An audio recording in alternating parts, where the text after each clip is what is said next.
Hi everyone, welcome to my channel. సంక్రాంతికి నేను కజ్జికాయలు తయారు చేసుకున్నాను. అవి ఎలా చేసుకున్నాను అనేది ఈ వీడియోలో మీకు చూపిస్తాను. పూర్తిగా ఈ వీడియోని చూడండి.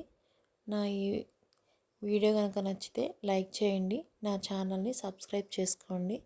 చాలా క్రిస్పీగా టేస్టీగా కజ్జికాయలు వచ్చాయి. మీరు కూడా ఒకసారి ట్రై చేసి చూడండి.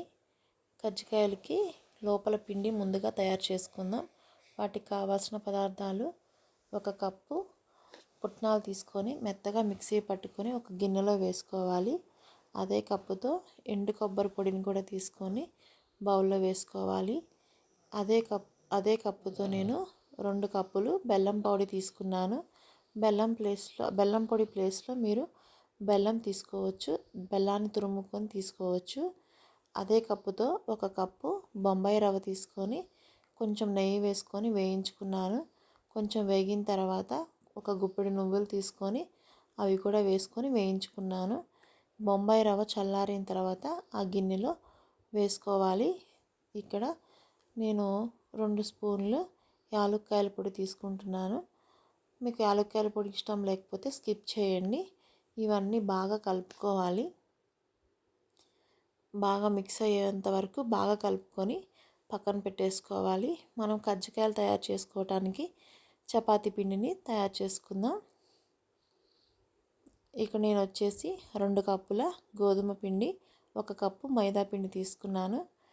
దానిలోకి ఒక 50 గ్రామ్స్ సాల్టెడ్ బటర్ తీసుకొని మెల్ట్ చేసుకొని వేసుకుంటున్నాను.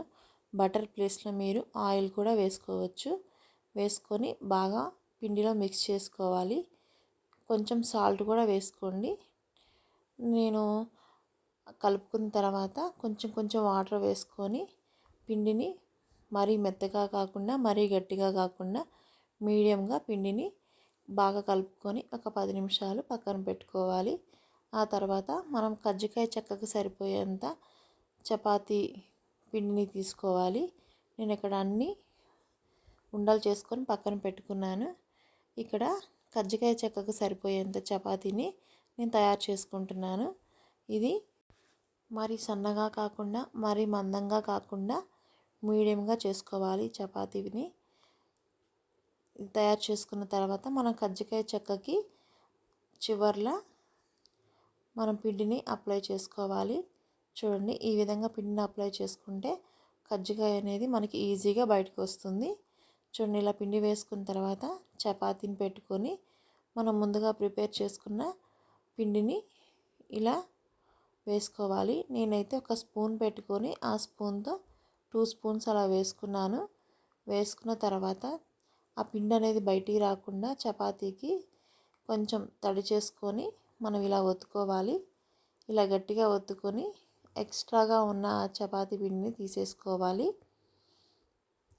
తీసేసుకొని పక్కన పెట్టుకొని చూడండి, కజ్జికాయలు అనేది చాలా ఈజీగా వచ్చేస్తుంది. నేను ఈ విధంగానే కజ్జికాయలన్నిటిని తయారు చేసుకొని పక్కన పెట్టుకున్నాను. చూడండి, ఇక్కడ వచ్చేసి సైడ్లు కొంచెం ఎక్స్ట్రా పిండి ఉంది కదా, ఆ పిండిని మనం ఇలా కట్ చేసుకోవచ్చు. లేదు అంటే అలా కూడా వేసేసుకోవచ్చు, ఏమీ కాదు, క్రిస్పీగా ఉంటాయి. ఇలా చేసుకొని నేను కజ్జికాయలన్నిటిని పక్కన పెట్టుకున్నాను. ఈ విధంగానే మిగతా కజ్జికాయలన్నిటిని చేసుకొని పక్కన పెట్టుకోవాలి. నేనైతే ఒక 20 కజ్జికాయలను చేసుకొని ముందుగానే పక్కన పెట్టేసుకున్నాను. ఇవి చేసుకున్న తర్వాత బాండీ పెట్టుకొని నూనె వేడెక్కిన తర్వాత కజ్జికాయలన్నిటిని కాల్చుకున్నాను. మనం కజ్జికాయలని సిమ్లోనే కాల్చుకోవాలి. హై ఫ్లేమ్లో కాల్చుకున్నాము అంటే కాలిన తర్వాత అవి కొంచెం సాఫ్ట్గా అనిపిస్తాయి. అదే మనం సిమ్లో కనుక కాల్చుకున్నాము అంటే క్రిస్పీగా ఉంటాయి, చాలా టేస్ట్గా ఉంటాయి. ఇలా ట్రై చేయండి. హై ఫ్లేమ్లో పెట్టద్దు, సిమ్లోనే కజ్జికాయలన్నిటిని కాల్చుకోవాలి. ఇవన్నీ నేను కాల్చుకుంటూనే మిగతా కజ్జికాయలన్నిటిని ప్రిపేర్ చేసుకున్నాను. మనం కజ్జికాయలు చేసుకుంటుంటే ఎక్స్ట్రా పిండి ఉంది కదా, ఆ పిండిని పడేయకుండా మరలా మనము చపాతీగా చేసుకొని ఇలా కజ్జికాయలుగా ప్రిపేర్ చేసుకోవచ్చు. నేను ఈ కజ్జికాయల పిండి మనము ఇంతకుముందు పుట్నాలు, కొబ్బరి, బెల్లము కలుపుకున్నాం కదా, ఆ పిండికి నాకు వచ్చేసి 48 కజ్జికాయలు అయ్యాయి. ఆ పిండి సరిపోను. ఇంకా నాకు చపాతీ పిండి అనేది మిగిలింది. ఆ మిగిలిన వాటితో నేను కాజాల్ని ప్రిపేర్ చేశాను. చాలా క్రిస్పీగా వచ్చాయి, చాలా టేస్ట్గా కూడా ఉన్నాయి. బెల్లంతో ట్రై చేయండి. బెల్లం బదులు షుగర్ కూడా మనం యూస్ చేయొచ్చు. షుగర్తో కూడా బాగుంటుంది, బెల్లంతో కూడా బాగున్నాయి. నాకైతే బెల్లంతో బాగా నచ్చాయి షుగర్ కంటే కూడా. మీరు బెల్లంతో ఒకసారి ట్రై చేయండి. పిల్లలు కూడా చాలా ఇష్టంగా తింటారు. మా ఇంట్లో మా పిల్లలకి మాకు బాగా నచ్చాయి. మీరు కూడా ట్రై చేయండి. మేమైతే సంక్రాంతికి కజ్జికాయలు, చక్రాలు తయారు చేసుకున్నాము. మరి మీరు సంక్రాంతికి ఏమేమి చేసుకున్నారో కామెంట్ చేయండి.